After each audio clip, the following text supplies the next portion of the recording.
On a luminous afternoon, before an imposing mansion adorned with marble steps and soaring windows that sparkled beneath the sun's rays, a frail elderly woman sat shivering on the stone walkway.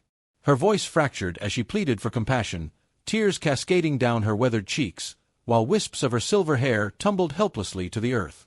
Crouched beside her was a younger woman, attired in sophistication, yet cackling with malice, shears gleaming in her grasp as she persisted in severing the old woman's sparse strands. What none could have anticipated was that within that mansion resided a man of immense fortune. A man who commanded respect and admiration from countless others. Nevertheless, in that instant, his heart was on the verge of breaking in ways that riches could never mend. If you hold faith in compassion, empathy, and opportunities for redemption, pause now to like, comment, share, and subscribe to Untold Stories 0.4. Your encouragement enables us to share more narratives that uplift and move souls. The elderly woman was Margaret Lwood, mother to the affluent and influential Leonard Lwood.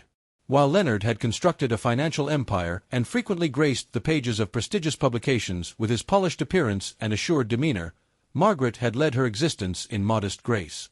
She was recognized by her community as a woman of benevolence, one who extended a warm cup of tea to strangers and offered comforting embraces to those bearing grief. Her deepest joy was her son, whom she had nurtured single-handedly after her husband's death when Leonard was merely a child. However, in her advancing years, her vitality had diminished. Her movements were labored, her hands trembled as she gripped her walking stick, and her once carefully arranged hair had become delicate and sparse. Margaret was defenseless, and despite her son's wealth being capable of providing complete protection, Leonard believed that his girlfriend, Vivian Hale, would show his mother dignity and tenderness during his absences. After all, Vivian had presented herself as a refined woman of elegance and poise, the type Leonard believed could stand honorably beside him. Yet that afternoon, beyond the secured gates of their property, Vivian exposed her true nature. Rather than showing compassion, she displayed a smile filled with malevolence. Instead of supporting Margaret, she ridiculed her weakness.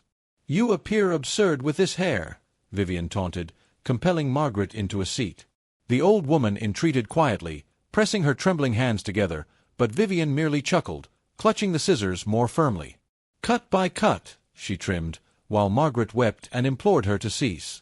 The mansion's front grounds appeared vast and hushed, except for the devastating sound of Margaret's weeping. The sun blazed relentlessly, creating elongated shadows that extended across the stone pathway. Each tear that traced down Margaret's face shimmered in the light, amplifying her suffering. Yet Vivian's mockery only intensified, thriving on her vulnerability. At that precise moment, Leonard was arriving home from a business conference sooner than anticipated. His refined shoes tapped against the pavement as he hastened up the driveway, carrying a black briefcase. His mind occupied with agreements and figures, but then he detected it. His mother's voice, delicate, fracturing, pleading. It was a sound he hadn't experienced since his youth when she mourned for him in the darkness following his father's death. The recollection startled him and his pulse quickened. He paused momentarily, then rushed ahead, his eyes scanning frantically.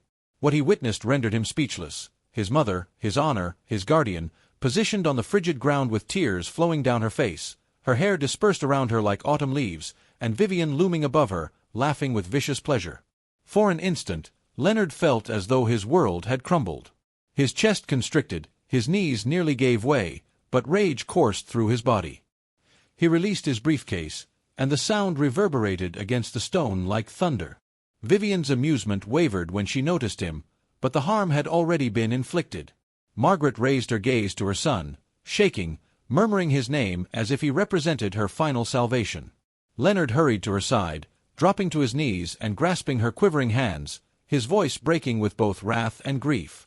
In that moment, he understood that all his accumulated wealth held no value if he couldn't safeguard the woman who had given everything for him. Vivian attempted to justify her actions, her words dripping with rationalizations. But Leonard's stare silenced her completely. He perceived beyond her charisma, through the refined facade she had maintained publicly. What confronted him was not a companion, but someone who had violated the very core of his being. Without speaking, he seized the scissors from her grasp and cast them away. Then he focused entirely on his mother, enveloping her in his arms, whispering vows that she would never again be abandoned without protection. The subsequent days were marked by both anguish and recovery. Margaret, though profoundly disturbed, discovered solace in her son's steadfast devotion. Leonard cancelled appointments, delayed journeys, and committed his time to remaining beside her. For the first time in years, the prominent businessman was absent from boardrooms and upscale establishments, instead finding himself in the peaceful comfort of his residence, preparing modest meals for his mother, gently styling what remained of her hair, and reassuring her that she was his most precious gift. The mansion, previously filled with Vivian's false merriment and artificial warmth, transformed into a haven of authentic love and restoration. Vivian, conversely, vanished from Leonard's existence entirely. Her betrayal created a wound that left a lasting mark, but it also provided wisdom. Prosperity might draw people near, but it also exposes their authentic nature when measured against mercy and compassion. As days transformed into weeks, Margaret's joy gradually emerged. Community members observed her sitting in the garden once more, her silver hair arranged properly with a ribbon, her eyes more radiant than before. She frequently held Leonard's hand during their walks, whispering how proud she felt of him, not for his riches, not for his achievements, but for the compassionate man he had chosen to become. Leonard himself discovered a renewed understanding of existence. He recognized that the greatest empire he could ever establish was not one built on commerce, but one founded on love, honor, and protection for those who genuinely mattered. The tale of Margaret and Leonard reminds us that cruelty, regardless of its magnitude, creates wounds that money cannot remedy. But kindness, pure and unselfish kindness, possesses the ability to heal even the most damaged hearts. And for Leonard, his mother's tears became a pivotal moment that transformed his fate. If this narrative moved your heart, please like, share, and subscribe to Untold Stories 0.4. Your support allows us to deliver more authentic emotional stories that remind the world of compassion's strength. And before you leave, share with us in the comments, what does kindness represent to you in moments when it holds the greatest significance?